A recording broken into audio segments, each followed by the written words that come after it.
Bismillahirrahmanirrahim. My name is Babali, and today I am going to discuss about the production of hormones, their transportation from the production area to the target area, and their clearance from the body or blood. So first, hormone production. Some hormones such as epinephrine and norepinephrine, they are secreted within seconds after the gland is stimulated, and they may develop full action within another few seconds to minutes. While some other hormones, just like thyroxine or growth hormones, they may require months for full effect.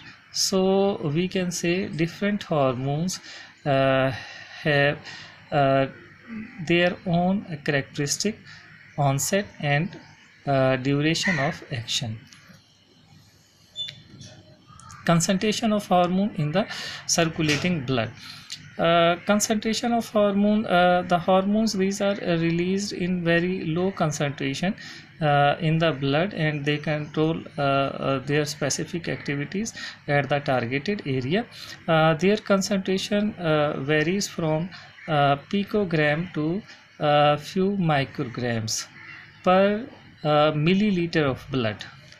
One picogram, that is equal to the millionth of 1 millionth of gram, while the microgram, that is a few millionths of a gram. So concentration of hormones within the blood, that is very low, that ranges from picogram to micrograms. And production of hormones per day, that also vary from micrograms to milligrams. Control of hormone production. The production of hormone, that is controlled by feedback mechanism. Feedback mechanism is the mechanism which is controlled by its own product.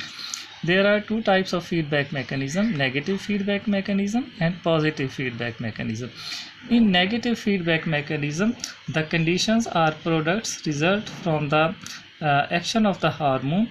They tend to suppress its further release. So production of hormone, that is decreases by the final products or the conditions which are produced by the action of the hormones. Negative feedback mechanism prevents overactivity of the hormone system. It ensures a proper level of hormone activity at the target tissues. Feedback regulations, feedback mechanisms, they control the production of hormone at different levels: at the synthesis level, at transcription and translational level, at processing level, when these hormones, these are processed in different membranous compartments of the cell, and at storage or release level, when these are stored within the cells, or these are released into the blood, or from the blood into the target areas. Positive feedback mechanism. In positive feedback mechanism, the production of hormone, that is enhanced due to the conditions or final products of the action of these hormones. For example, luteinizing hormone, that is released from the anterior pituitary gland, and the production of the luteinizing hormone, that is controlled by the production of by the concentration of estrogen hormone within the blood.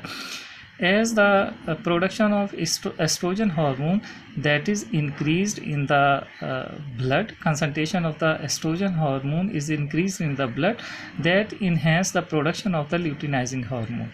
And at certain level, when the concentration of the luteinizing hormone that reaches at appropriate level, then the negative feedback mechanism that starts, and the production of hormone that is suppressed or inhibited.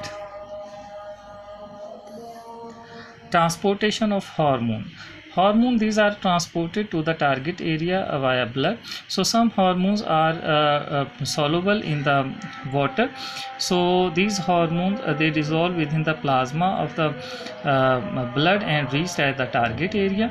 Some hormones like steroid hormones, they bind with the plasma globulin proteins, binding globulins, and reached at the target area. For example, thyroxine that is produced from the thyroid gland and released into the blood, and in blood binding globulin protein is present.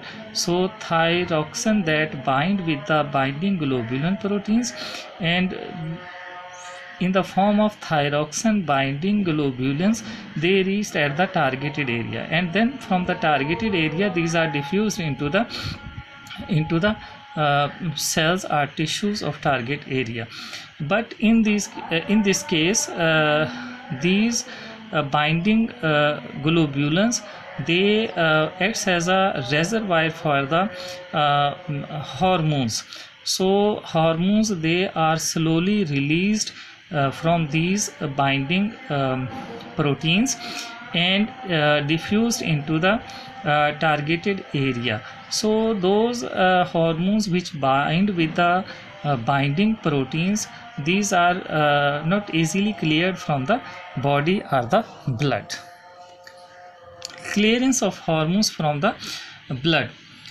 For certain hormones, decreased metabolic clearance rate may cause an extensively high concentration of the hormone in the circulating body fluids. For instance, in this occurs for several of the steroid hormones when the liver is diseased, because these hormones are conjugated mainly in the liver and then cleared into the bile, and liver that is diseased, so that is not performing the function of clearance of hormones, so concentration of hormone that is increased in the blood.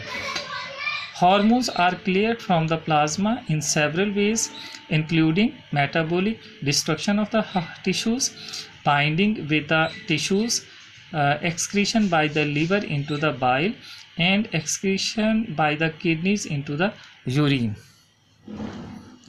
Some hormones are sometimes degraded at their targeted cells by enzymatic processes that causes endocytosis of the cell membrane hormone receptor complex. The hormone is then metabolized in the cell by the action of different types of enzymes, and the receptors are usually recycled back to the cell membrane. Most of the peptide hormones are water soluble and circulating freely in the blood. They are usually degraded by the enzymes in the blood and tissues and rapidly excreted by the kidneys and liver, thus remaining in the blood for only a short time. Hormones that are bind to plasma proteins or plasma binding globulin proteins are cleared from the blood at much slower rates and may remain in the circulation for several hours or even days. So rate of clearance of hormone for different hormones is different. So thanks for watching this video.